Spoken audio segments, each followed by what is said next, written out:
afternoon. Today I'm joined by my guest with the almost unpronounceable name, Angharad Trueman, or Harry to her friends. Good afternoon, welcome. Hi, David. Thank you for having me on your podcast today. No problem at all. You came very highly recommended by a mutual friend of ours, Megan18, star that we've had on the show previously. And I suppose we may as well start with this because Megan and yourself are very visibly active in what was, I suppose, ARLA, but is also rapidly being known as Property Mark as well. And that's a bit of a change in as much as it's not the same old guard that we used to see sort of 5 or 10 years ago. I don't think it's as significant as some people may say when we see a lot of women in these positions. That's absolutely fantastic. But what thrills me is that it's younger, more active people.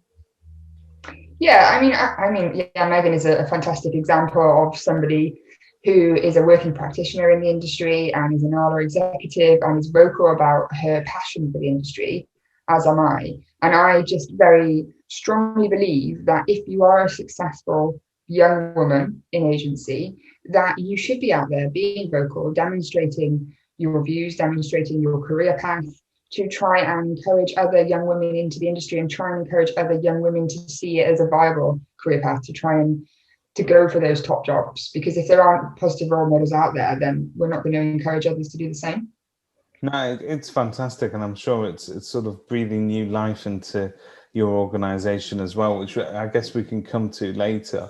But when we do talk about women in the industry, it's almost like, well, it's like mental health has become a bit of a buzzword at the moment. It's extremely topical for us to choose women, if you like, as guests on our shows and to talk to them. And I know that Chris Watkin has done quite a bit of work at the moment, and I caught the tail end of one of his interviews with Amy Shields where they were talking about diversity, and Chris picked up on something that we've probably been discussing on podcasts now for a couple of years in terms of how representative our industry is. But one thing I would say is, as Marmite as those interviewers and interviews can be, it's always interesting to me how women react to watching those interviews and to the narrative. And I picked up on a little bit of feedback that Chris had got from one agent in particular who said, look, aren't we, by making it a thing and discussing it, aren't we effectively turning the clocks back? Aren't we making a bit of too much of a fuss out of this? Shouldn't it be really super normal? And I think my answer to that was, well, no, we can't stop talking about these things until they do become entirely super normal. So normal that it's not worth mentioning. We're a long way off that, aren't we? Yeah, I think I'm a passionate advocate that we should be talking about it, because actually gender inequality has gone backwards during the pandemic. There's another fantastic, passionate letting agent, estate agent, Ellie Reese. She did some really good research recently into the diversity of some of the bigger companies in the UK, their boards, what they're made up of, male and female, gender pay gap. She did some really good research and put this all on LinkedIn. And actually it's showing that we're not going forward, we're going backwards. During the pandemic, it was mostly the women in the family that were the ones that had to take furlough, had to look after the children. And I think the more we talk about this, the more it's going to be out there. People are going to be realizing it's still happening. I mean, I spoke to some of the execs just this week, and they were giving me examples of horrendous things that had been said to them in their workplaces. One of the execs was told that she'd need to be sterilized if she ever wanted to go further in her career. Another of the execs was told that they would buy her a dog for every year she didn't get pregnant.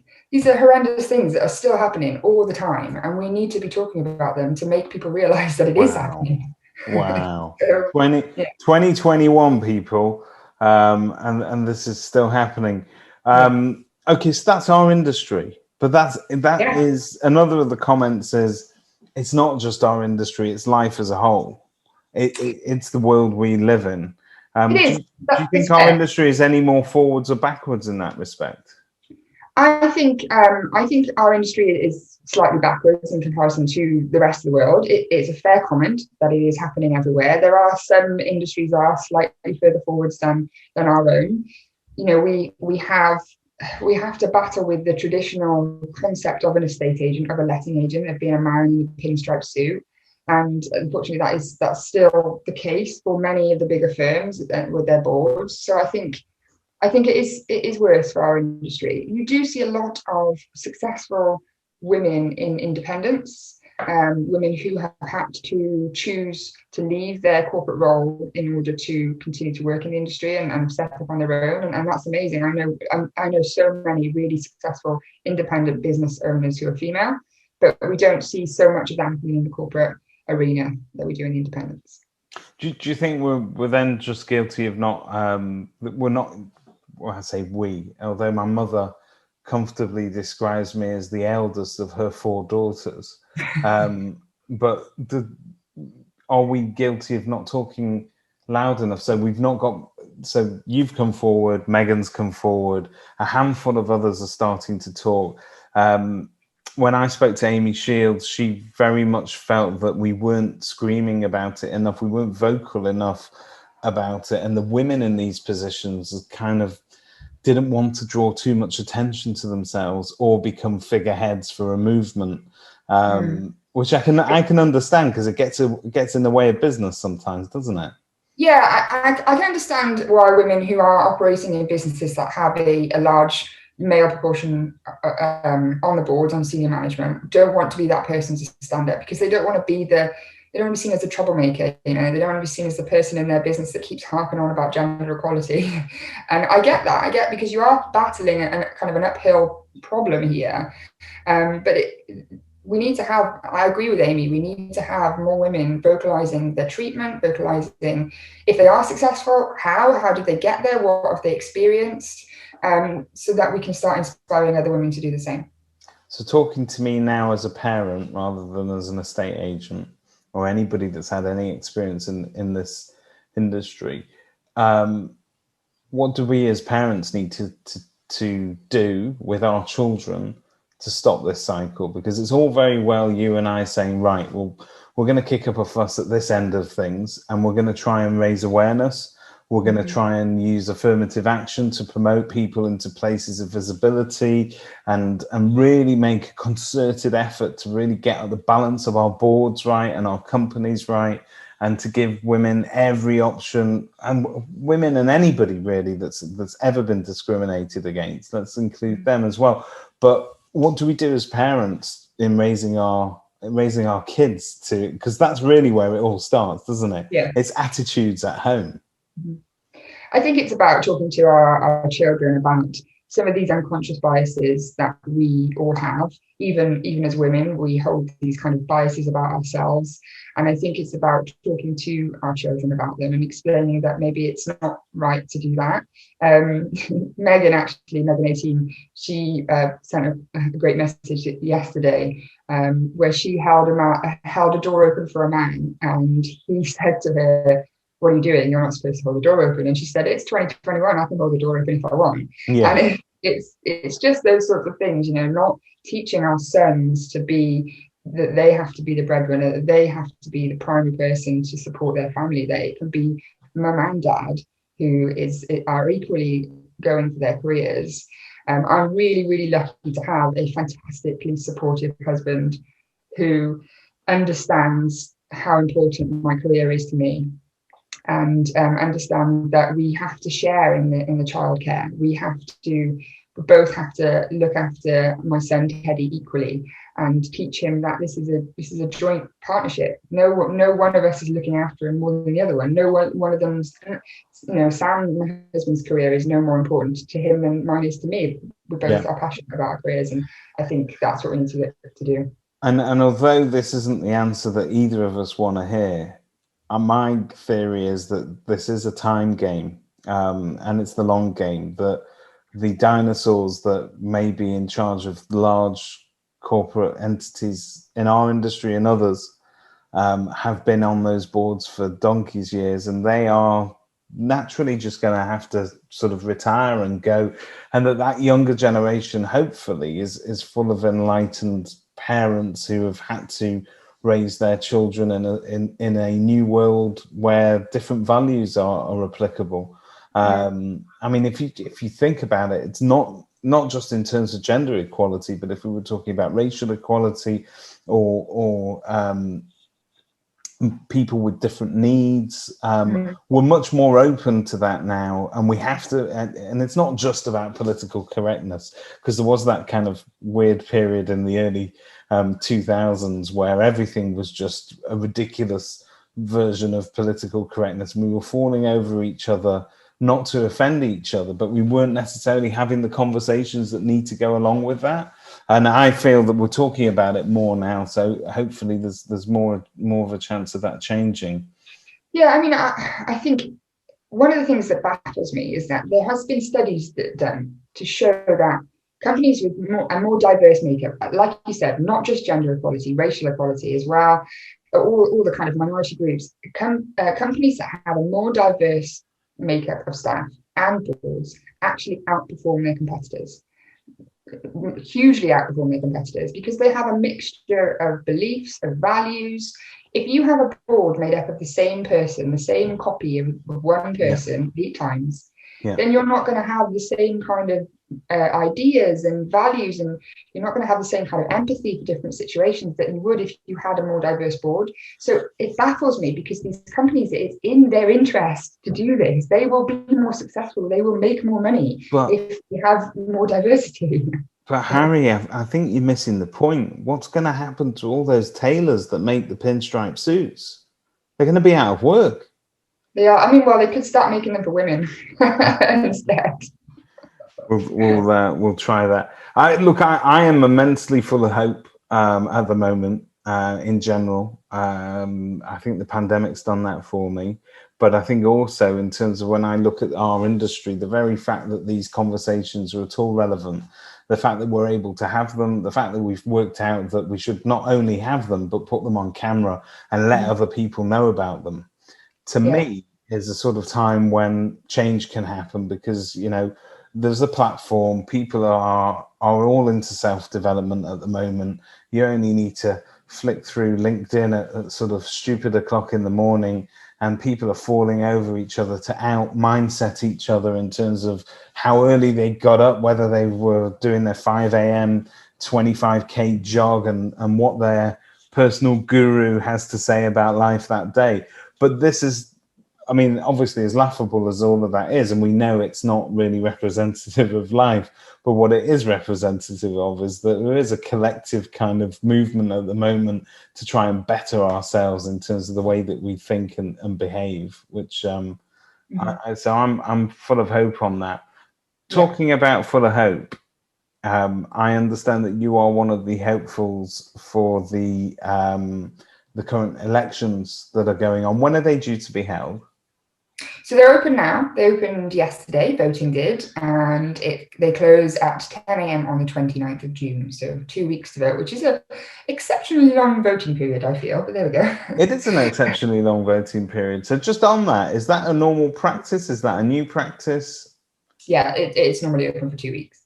Okay, that bothers me, and I'll tell you why that bothers me. And I'm an outsider, so I can afford to say these things. You're just going to have to smile politely and go.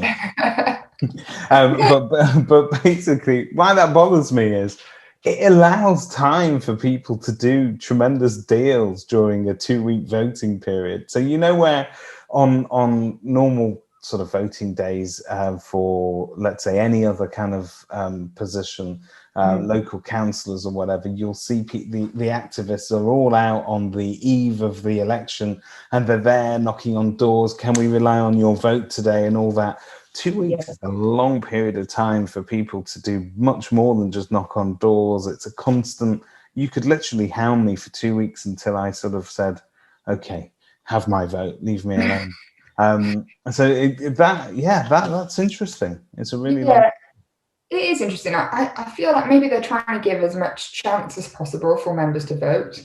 Every year we get a really small turnout of voters. I think in the last election that was voted for, which was the year before last, I think, there are only 500 voters and there's 10,000 members. So it's just a complete, I think, it's not difficult to vote. You literally get sent a link to your inbox. So perhaps it's apathy, I don't know. But maybe they think leaving it open for so long gives more of a chance for people to get around to voting, I guess. And how many candidates are there for the position of vice president? So there's 3 candidates this year. So there's myself, there's 𝗳𝗏 who's also an ARLA executive, and there's Diana Niculescu as well, who's also going for it. So we have 3 of us. Sometimes there's 9 candidates, so it's quite a small pool of people to choose from this year. And I think all 3 of us are out there at the moment kind of campaigning, yeah, I guess, to try and get some votes. So obviously, look, it's worth going for, because obviously there's 3 of you vying for it. It's fantastic to see women up for top jobs, if you like, in those positions. But practically speaking, on a day-to-day, what does vice president of ARLA look like? So basically, the presidential term is 3 years. So you start as vice president, and you're vice president for a year, and then you're president-elect for a year, and then you move to president of ARLA then for a year. The amount of work you do in the first 2 years is not as much. You're mainly supporting the president through those 2 years. You do have a platform. You're involved in assisting with change with the organization. It's a figurehead role, so you're kind of out there talking to members, talking to non-members. But it's actually the presidential year, which is the one where it really ramps up, where you are expected to be out at kind of regional meetings every week, meeting members, being that kind of vocal voice for the industry and for the organization, to encourage more people to join, to encourage more people to be qualified, to encourage change within the industry. And it's something that, I mean, I've only ever worked in lettings. My entire career has been in this one industry. I'm so passionate about it. People actually think I'm a bit sad, because my friends are like, we just stopped talking about lettings. Yeah, get a life, get out, see the world. No, it's lettings. So that has been your entire career and focus, and obviously that's what you'll be bringing to that vice president role. Who's the current president at the moment?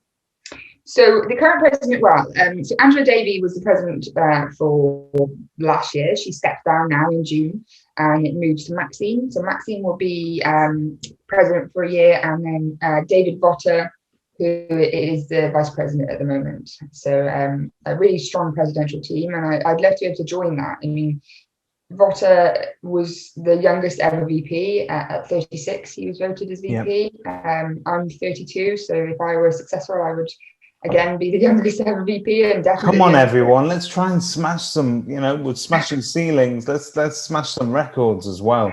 But I think what's encouraging, and I actually I used to be an ARLA and NAEA member a long time used ago. To be. Oh dear. This is now your platform to woo me back. But I used to be, and I'm going to be totally frank with you. I've said this before, and I am a big advocate for change in any form. But particularly, I've always felt that ARLA and the NAEA, if they can't be the voice of our industry, who else can?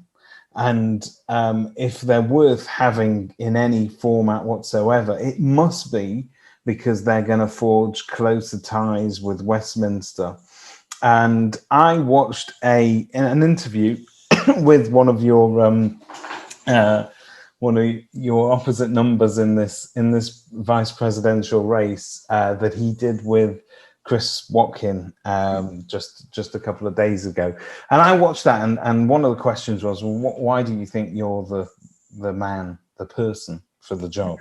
And the answer was that, I think the answer that he gave at the time was that he's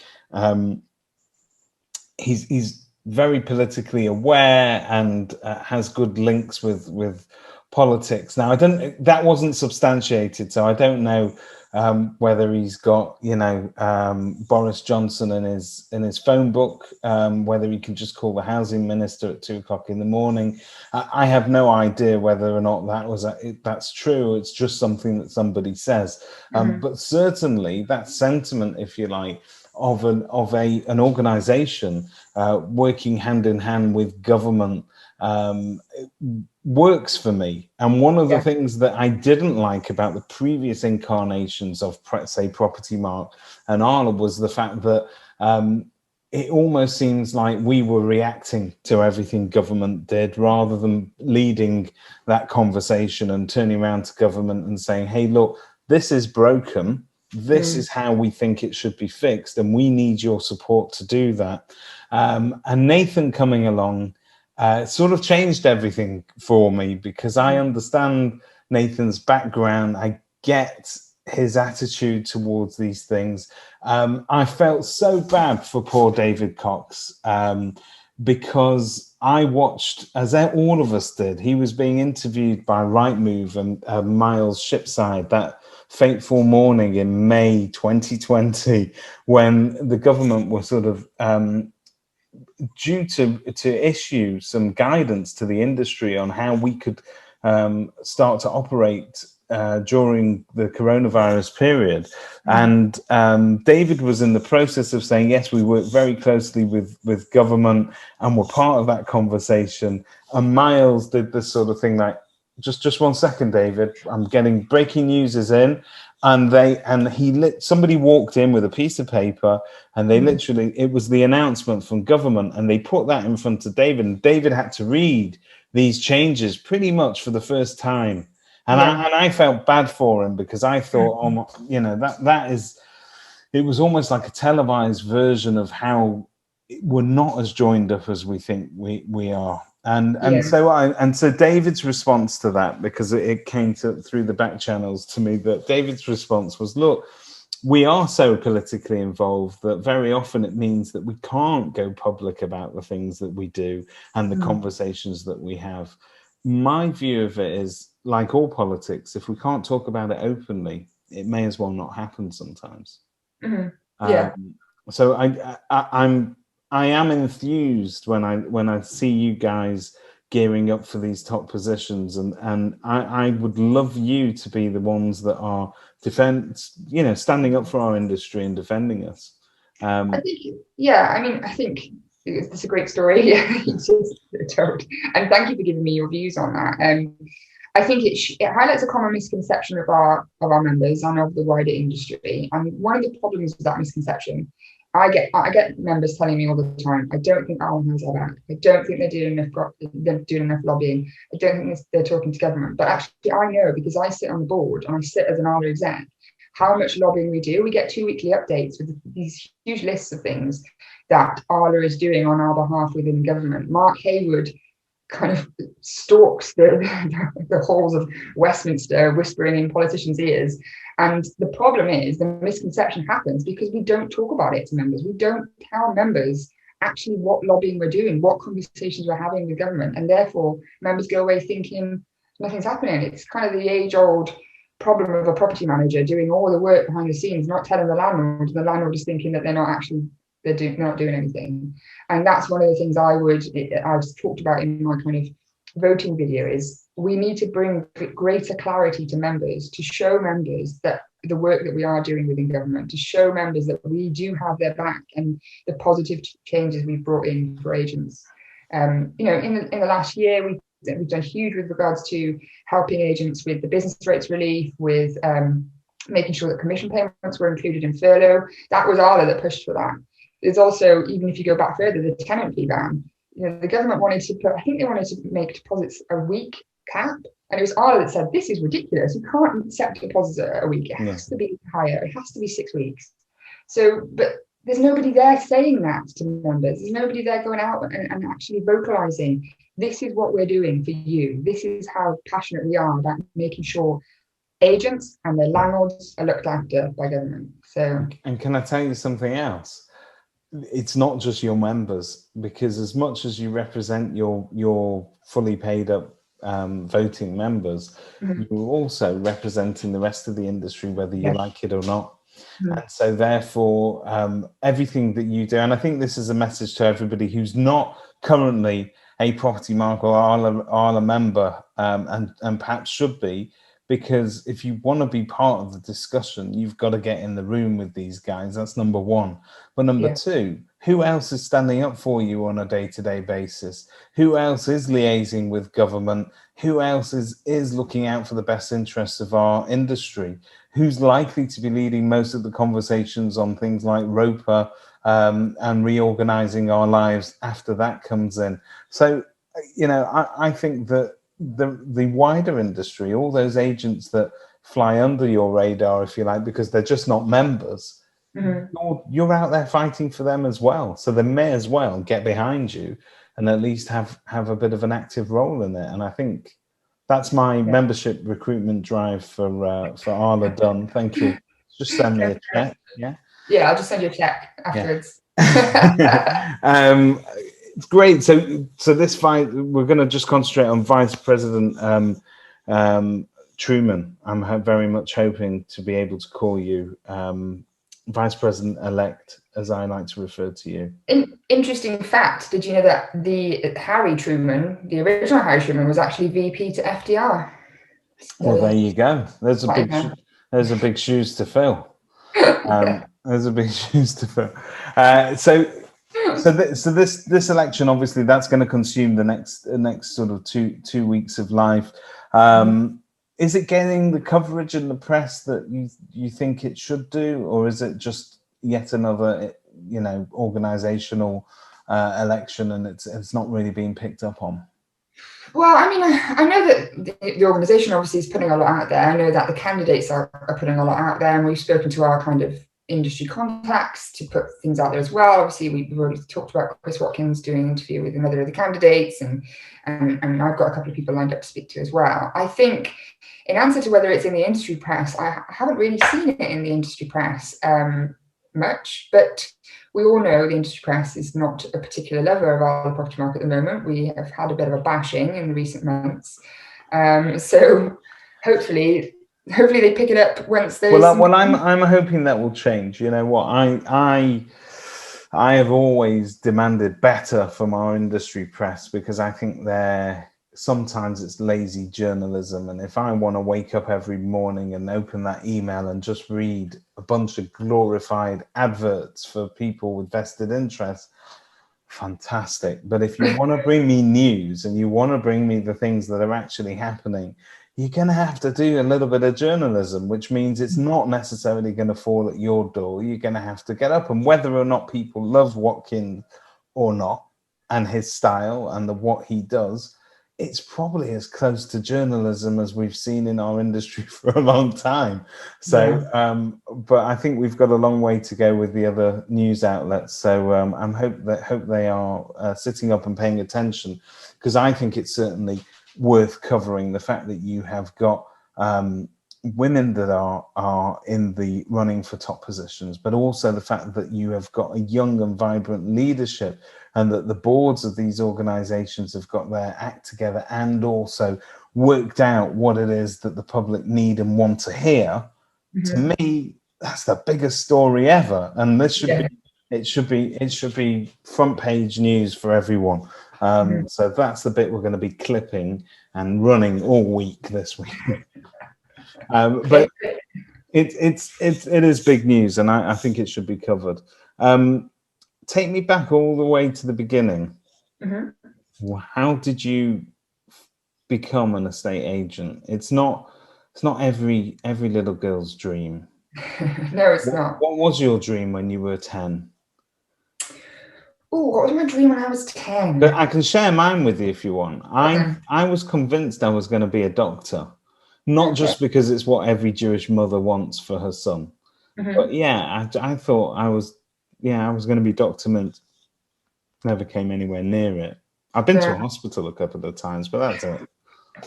I mean, I come from a family of doctors, and they really, sounds rubbish. So you went the right way. Okay. So what about you when you were a kid?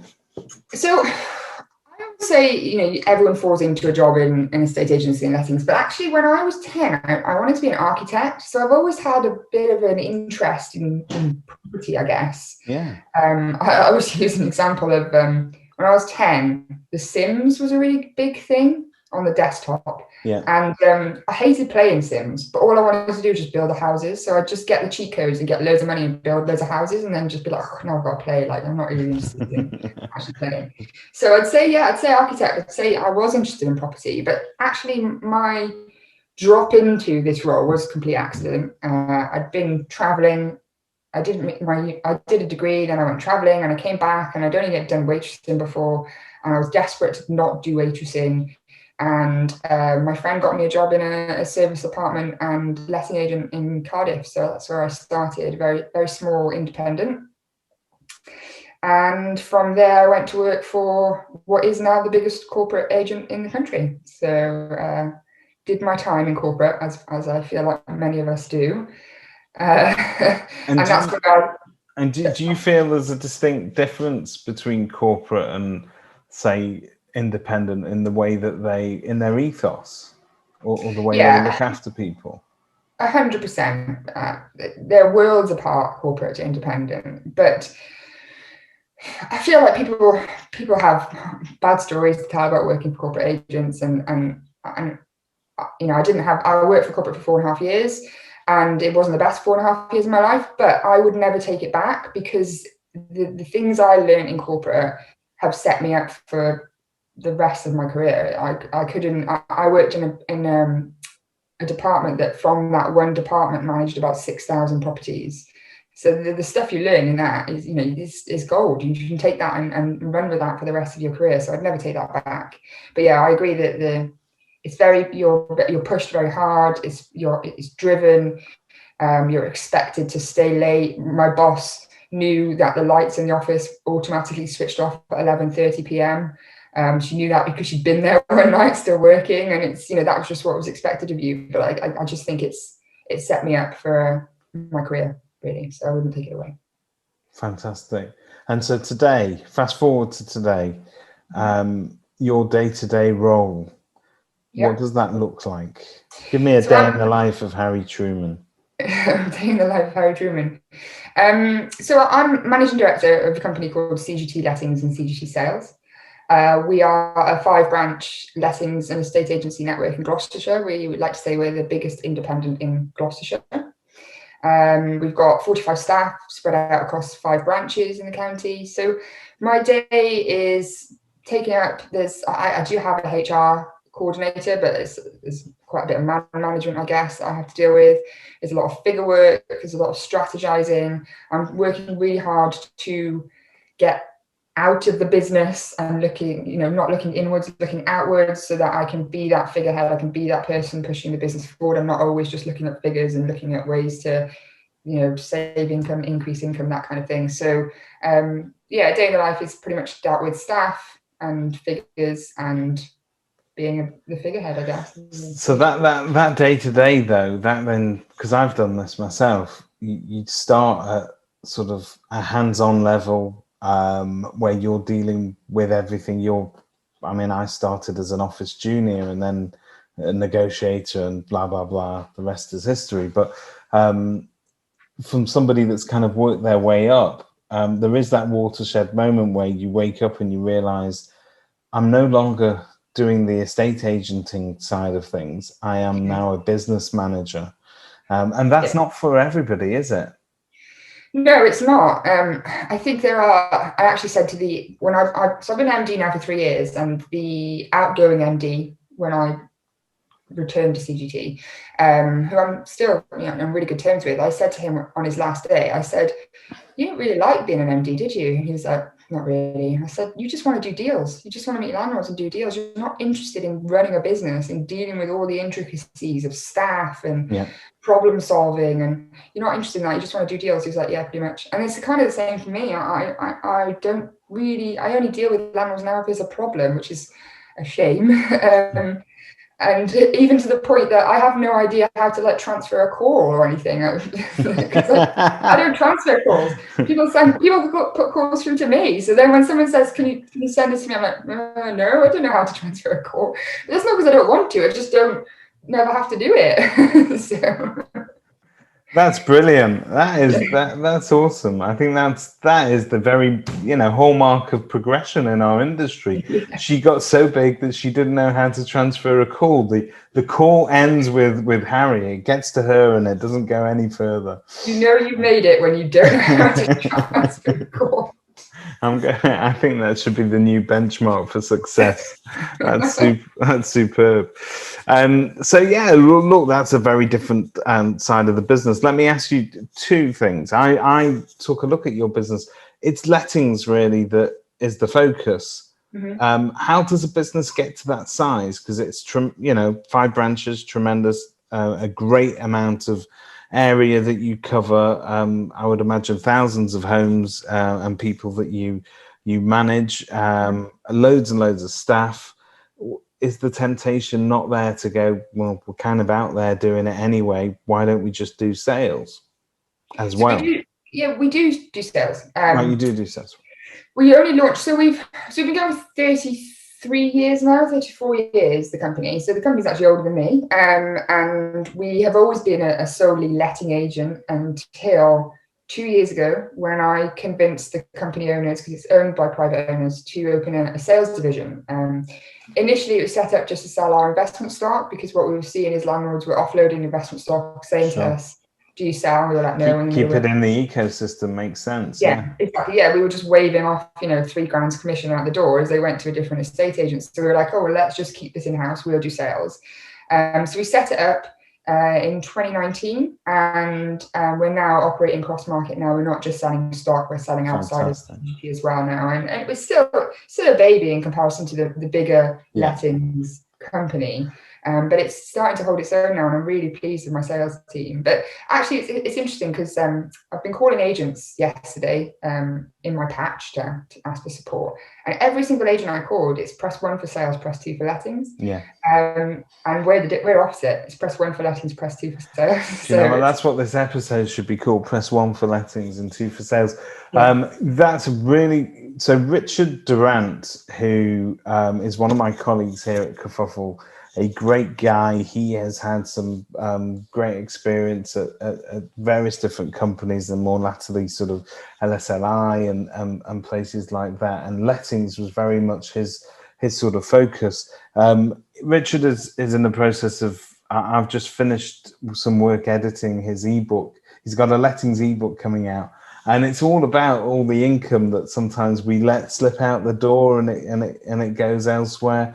And I am so pleased to hear that you kind of woke up and went, well, hang on, we should be doing this at least for our investor stock, because I think it does complement. But the interesting focus of Richard's book is that, well, that's all well and good saying that lettings is the poorer relative of sales, but the truth is, the value of any estate agency business, and we've got some great content coming out on that. We had a chat with someone like Adam Walker, who values businesses.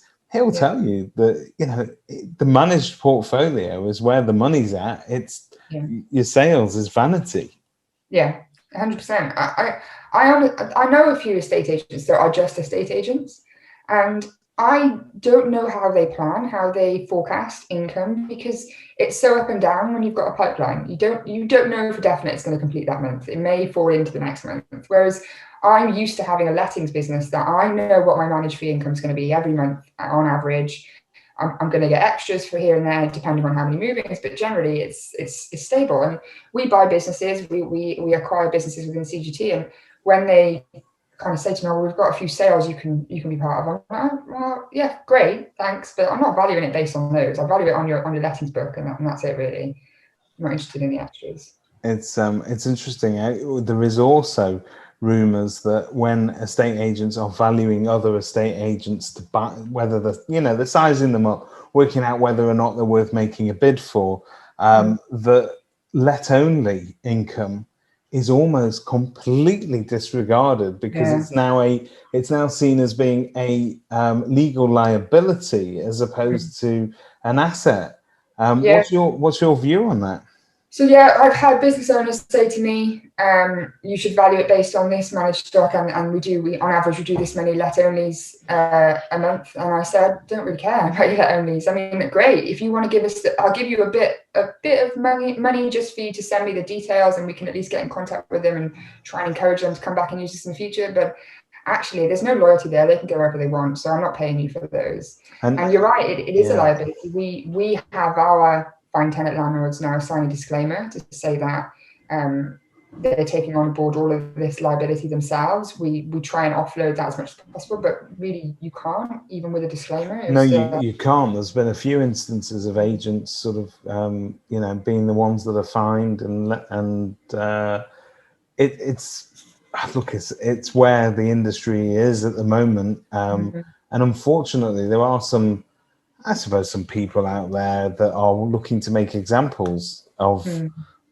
the poorer performing agents, I suppose, or people that. But I see also a lot of people that fall into these things. Nothing happens by accident, but you know what I mean. Their intentions are good, but they weren't good enough, if you like. And that's a shame. That's a shame. So let's play a little game that I like to call Agree or Disagree. And this is the bit where my brain needs to start working, because I normally don't even have these questions lined up. Okay, agree or disagree. You don't need to be an ARLA agent to be the best, but it helps if you are. Disagree. Okay. I think you do need to be an ARLA agent to be the best, because if you're not, then where are you getting your legislative support from? Where are you getting your tools from? Where are you understanding how to be an agent, how to operate within the law? I mean, there are other groups out there, but they aren't ARLA property marks. So I just think if you want to be the best, if you want to stand proud as the best agent in your patch, then you need to be an ARLA agent, hands down. Fantastic. Agree or disagree, lettings and management isn't considered to be the sexiest side of our industry, but it's where the money's at. Definitely agree. Definitely agree. I was a property manager for several years. I've had to deal with many disgusting situations, I would say, and involving sewerage sometimes. It definitely is not the glamorous side of our industry, but it's definitely where the stable income is. It certainly is, and it's where the values of and I actually think when we talk about hard work, I think lettings feels like a day's work when you've walked out of a good lettings and management department, whereas sales, it doesn't need as much skill sometimes. Yeah, I mean, it's more sales skills, isn't it? Obviously, lettings is not as many. Lettings is more. You need to be organised. You need to be a problem solver. You need to be really good under pressure, really good at hitting deadlines, and good at customer service. And I just think estate agency, it's a different side of the coin when it comes to property. That I think that sales and estate agents, lettings and estate agents can work well together, but they are fundamentally different people. Agree or disagree, the world we're going to leave our children is better than the one that we found? Ooh. Okay, so on the basis that I hope not to leave this world for at least another 40 years, I'd say agree. In general, it feels like we're making progress, right? Yeah, I mean, I think, we are. I think we are. Slow progress, but it's getting I can feel some hesitancy there. I just think things have gone backwards a little bit in pandemic times. And, with certain previous American presidents, it certainly felt like the world was going backwards a bit, but hopeful now that we are going to start moving forwards again. So we're free of all the fake news. Yeah. I'm hoping so. I'm really hoping so. Okay. in the grand movie of your life, because they're going to make a film of this, it's worthy, right? I mean, Yeah, of course. Vice President Truman, there's never been one of those before. But when they make the film, who would play you in the movie? I thought you might ask me this one, so I've been trying to think. So I think maybe 𝗧𝗵𝗲 𝗟𝗶𝘁, because I always wanted to be Buffy the Vampire Slayer. She's pretty kick-ass. So agree or disagree, there's more than a couple of vampires active in our industry. Agree, definitely. I'm right, yeah? I mean, Yeah, they're lurking out there for sure. There's a lot of... Buffy the Vampire Slayer is coming to you. Okay, you've very kindly given me an hour of your time. If you could have an hour of anybody else's time, either living or dead, in the industry or out of the industry, famous or just nobody, who would it be? Okay, so again, I thought you might ask me this question. So I've been trying to rack my brains of who it would be, and I was trying to think of a famous person. But actually, I don't think it would be a famous person. I think that it would be my granddad. I was very close to him. He died about 11 years ago now, and he was in the Second World War. He was shot. He was involved with rounding up Nazi officers for the Nuremberg trials. He was a massive inspiration. And if I could sit down with anyone for an hour just to hear his stories again, it would definitely be him. He's actually in a picture behind me. He's here. This one. Let's have a look at that legend. Yeah. Hero. Get him. There he is, the legend. Oh, that's a legend. But you know what? They don't make them like that anymore, do they? They don't. And I, you know, at the beginning of the pandemic, I felt like for a few minutes, a few hopeful minutes, that we had finally, as a society, got our shit together and we actually worked out what is important, and we were out there clapping for heroes on our doorstep. We very quickly forgot that, and it just, I don't know, it's a shame. We need more people like your granddad, you know. Yeah. Stand up for the things that are right. Me and my dad laughed quite a lot about if he would have been alive in the last year or so, and what he would have said about all of this. He would have been going nuts. But yeah, we definitely do need people like him, more people like that, to stand up for what is important, I think. So Harry, what's next for you? Hopefully you'll be vice president within a couple of weeks' time. But even if you're not, obviously you're going to carry on being very active within the organization. But what feels like the next challenge for you that you've not yet managed to crack, but it's on your bucket list? Yeah, I mean, I think this is the main one for me. It's something I've wanted to do for a long time, is the vice president thing. So if I don't manage to do that, I'll obviously continue being vocal within the industry, within ARLA. I'm still a board member, I'm still an executive. And then just focusing on the business. I'm really keen to secure some more growth as a company, to look at maybe other avenues that we could operate in, not just in lettings and sales, but there's other things that could complement the business, such as kind of Airbnb management, service apartments, commercial, that sort of thing. I'm really keen to. My vision for the company is that somebody could walk through the door and they could have any property related query, and there would be somebody there to help them. So that's like a one-stop shop. Yes. Yeah. Fantastic. Well, if you don't mind, I'll check in with you at some future point and see how that's going. And definitely, if you become vice president, and people are going to be all over you like flies, I imagine they'll be lining up to have high tea with you or whatever privileges. Do you get a limousine and stuff, or? Yeah, I think so, like a Hummer. Yeah, just a Hummer. Okay, yeah. And like parliamentary expenses, an apartment in the centre of London that you can use at any time. Yeah, I can put that against my second home and, you know, all my running costs.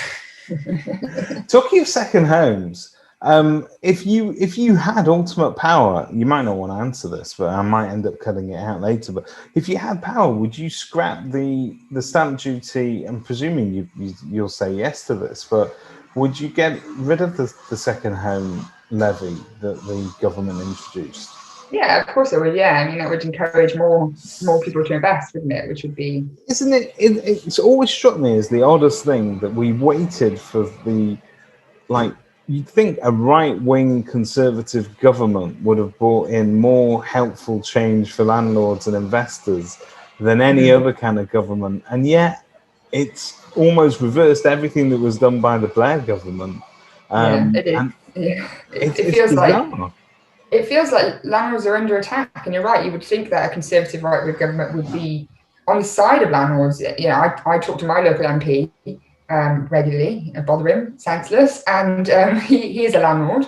And I think you're right. You would think they'd be more supportive, and actually they're not. But would things be a lot different if we had a Labour government in?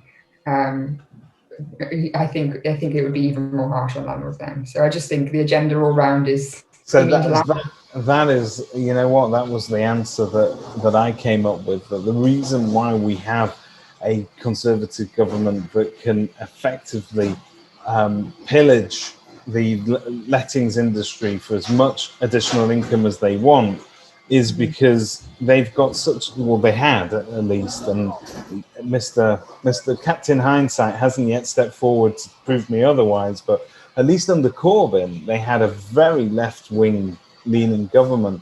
And so we knew that they were never going to be on the side of the landlords either. So really it was open season. During that period, they could do whatever they want. Labour would just say, great, you've not done enough of that. Well, what we need is a more of a centrist approach that understands that the public sector's never really going to be able to take up the slack in housing demand, and it will fall to the private sector. And if we don't get behind the private sector, properly invest in it, and actually give proper incentives for landlords to invest in their properties, to take care of their tenants, it can't just be done with legislative hand slaps and fines. It's got to be, you know, you're going to catch more bees with honey than you will with vinegar.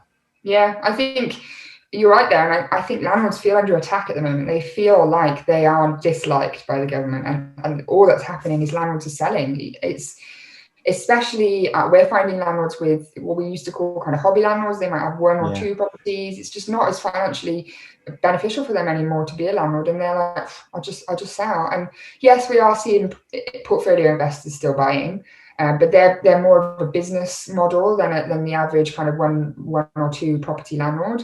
But actually, what we're going to result in is that there is going to be nowhere for people to live, because we know, like you said, social housing is nowhere near adequate. If we have private landlords also leaving, we're just going to see a rise in homelessness. I'm worried at the moment because rents are rising, because there's so much demand for rental stock out there at the moment. What used to go to our lower income tenants is now going to families, because they're desperate to go anywhere. So what's going to happen to those lower income tenants at the bottom of the... I share those concerns so wholeheartedly. In my wearing yet another hat of mine, I'm a chairman of a small housing association, and gosh, we could if we could, and we can't because we're competing with the private sector as well. But if we could acquire, I mean, at the moment, for instance, single mothers find it harder to rent properties than pretty much any other group. And the reason for that is that rental demand is so high that if you're a landlord and you've got 7 applications sat on your desk, you probably always go for one with 2 income families rather than a mother that's just trying to sort of, but they need to live somewhere, and it's not great for these kids to constantly get moved from one inadequate situation to another. And so there is massive amounts that need to be done, and I would love us as an industry to get together. We're great with charitable causes, and there is organisations such as Shelter who I don't feel sometimes are helpful in their dialogue with our industry, and they're the opposite. It's almost like they tear down all the sort of good work that we try to do in building those bridges between the two sides of this debate. But we need to come together, and we need to find a way together with government to cure what we're saving up a massive housing crisis, not for maybe today, but in 10 years' time, I imagine it's all we're ever going to be dealing with. Yeah, I mean, it's not just that side of things, it's also the arrears side of things that has been building up over the pandemic. And actually, you mentioned 𝗪𝗲, but ARLA and 𝗪𝗲 and the NRLA have all been working together to lobby government to do something about the arrears problem that's arising, because obviously furlough is ending soon and people haven't got the income to pay their rent, which means landlords haven't got the income to pay their mortgages. So we're creating this kind of perfect storm here. And I think everyone's trying to do their best to step in and get some kind of resolution from the government, whether it's grants, whether it's loans, there needs to be some help. So not only can we not house people because there isn't enough property out there, the people who are in the property can't pay their rent. So we have a problem. We do have a problem, and it's up to us to solve it because nobody else is. We really need to take hold of the situation. And therefore, I'm going to wish you the very, very best of luck with the upcoming election. I hope you get it. I hope you get it because I don't know any of the other candidates.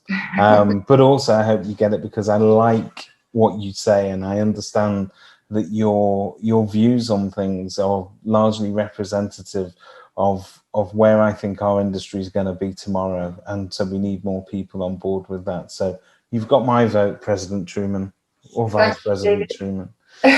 Let me know how that goes. This will be going out shortly. Thank you very much for your time.